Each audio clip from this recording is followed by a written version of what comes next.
Amen. Thank you for reading the scripture. Today we held the Grace Church Lay Leaders Conference. That is the Church Officers Conference. I will deliver the first lecture today. The second lecture will be given on Thursday, Bible study. For the third lecture, please refer to the message interpreted into English. Lecture 1's title is The 300 Resolution of the Past. Lecture 2 title is 300% Focus on Today. And lecture 3 title is 300% Preparation for the Future. Let us now begin with the first lecture, 300% Resolution of the Past. The age of the three courtiers. The most important things here is to open the era of the three courtiers. Based on Genesis 12, verses 1 to 3, I will preach the message for you. We must escape from the past, the 12 problems. When drought or storm strikes, trees show the signs. Trees will deep roots survive.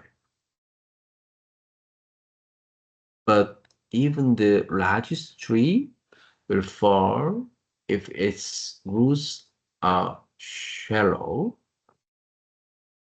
A disciple who is deeply rooted in the gospel will not fall, no matter what persecution or trials come.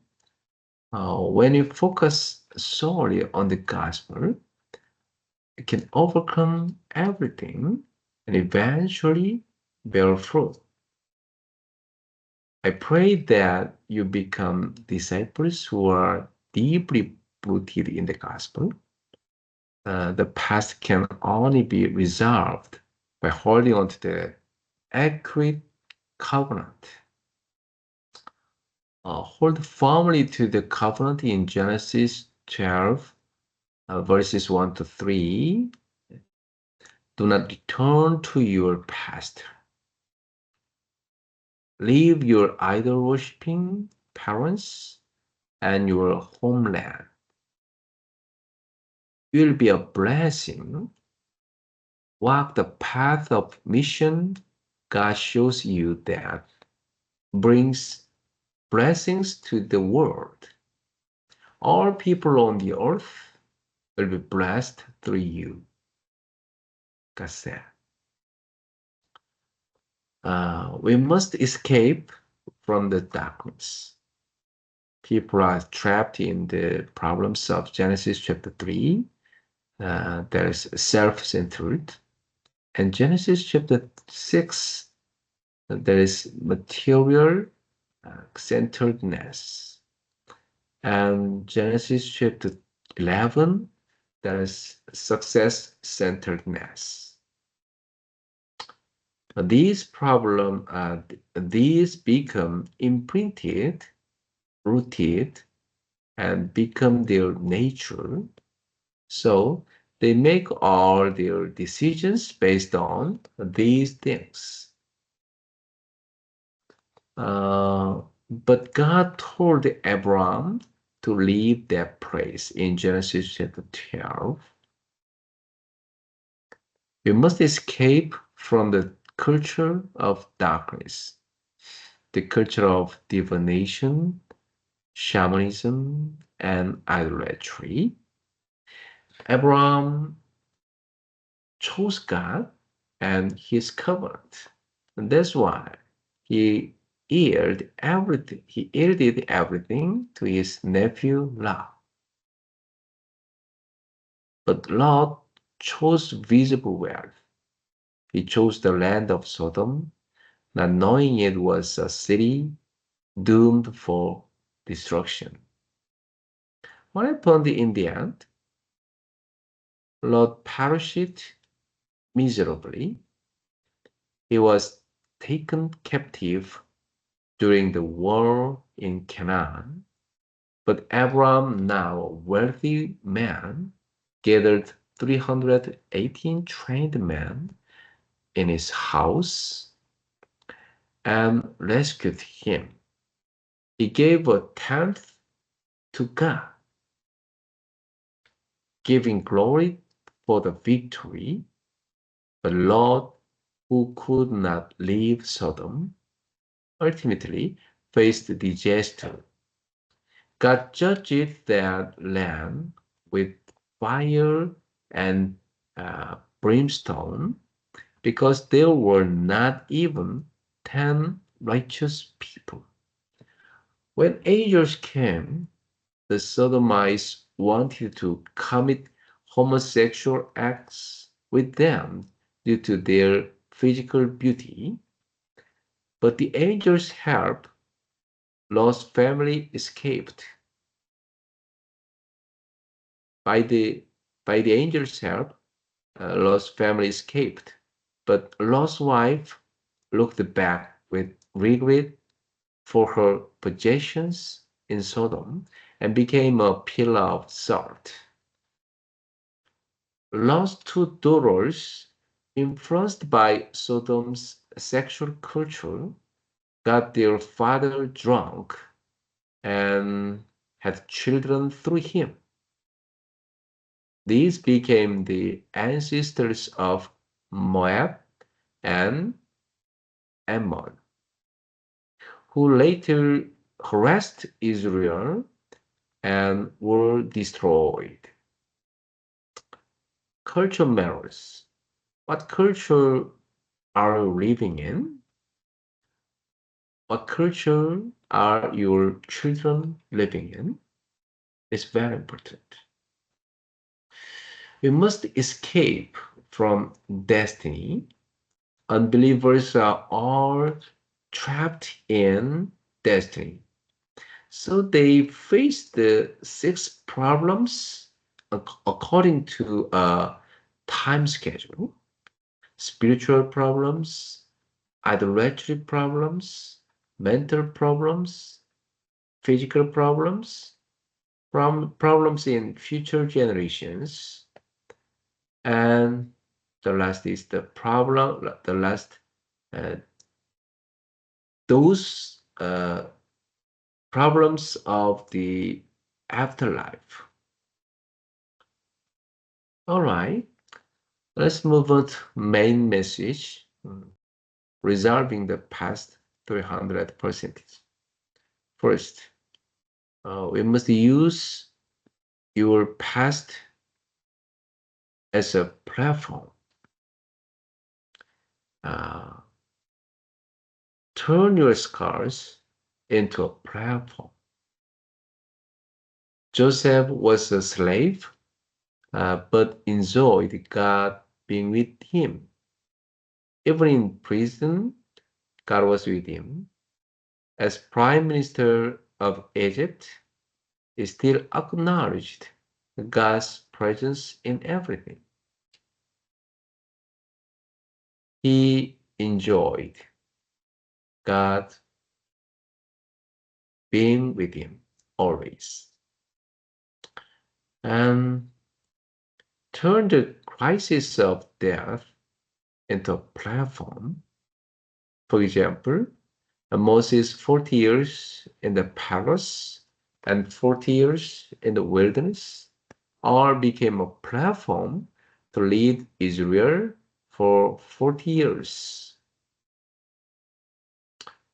Uh, we must turn conflict with people into a platform.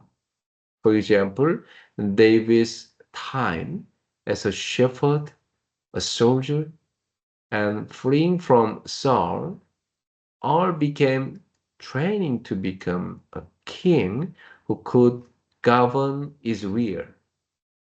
The soldiers who followed him during hardship later became his loyal servants. True disciples are revered during tough times.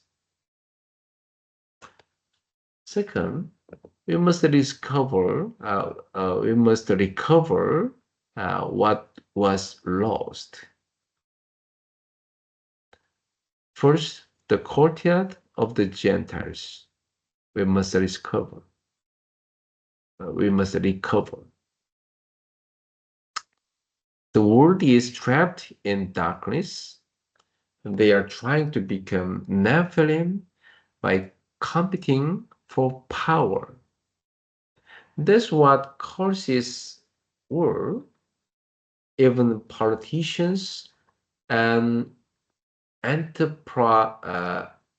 entrepreneurs, uh, visit shamans, businessmen visit shamans to ask about their future. Global analysts seek supernatural power through meditation. We must save the multi-ethnic peoples. Uh, Let us create platforms for them. For example, we are preparing the 237 Academy and Global Discipleship Hall. We need worship services where people can join in many languages. And second, the courtyard of the children, uh, we must recover. We must unroot the 12 things Satan has imprinted in them. We must completely overturn them, plant only Christ, only the kingdom of God. That is our mission, and only the filling of the Holy Spirit. And we must recover the courtyard of healing. Doctors can only hear what they can see, but they can't help in the pre-disease stage. Imprints lose nature and spiritual state, or the post-treatment renewal stage.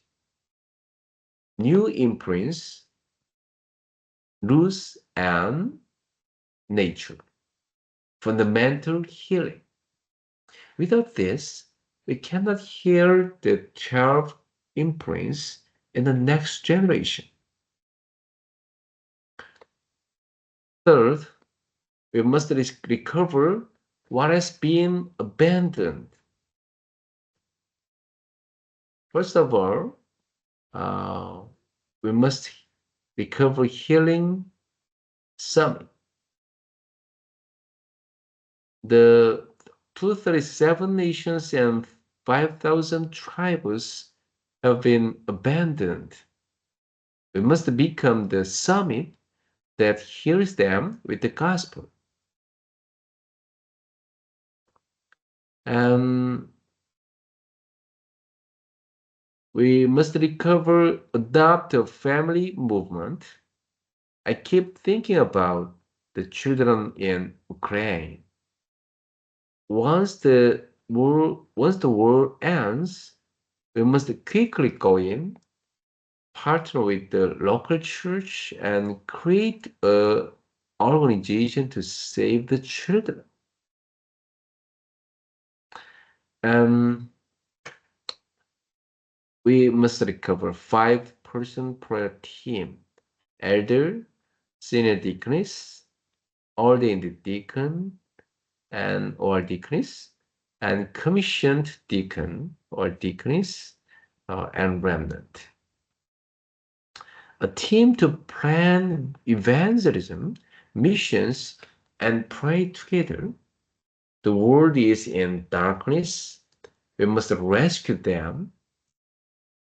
In Korea and Japan, uh, 500,000 young people are stuck at home. People are relying on shamans and fortune tellers. Now, fortune tellers are using the internet service to infiltrate the field. In developed nations, alternative religions are emerging. All right, we must pray every day. First, receive and enjoy the power that comes from God's throne through daily prayer. And second, let's travel to 37 nations and 5,000 tribes through prayer. And three, travel the future world through prayer. Monuments will surely fall.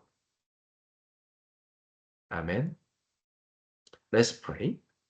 Heavenly Father, thank you. May our lay leaders, church officers become this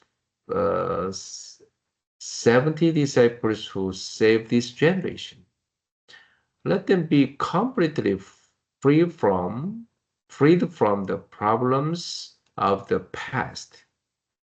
Please deliver them from the wrong imprints, rules, and nature Satan planted. Let them now be newly imprinted, rooted, and nurtured in the gospel. May they establish the three cultures and heal the next generations of the 237 nations and 5,000 tribes, raising them up as remnants sons. In the name of our Lord Jesus Christ, we pray. Amen. Amen.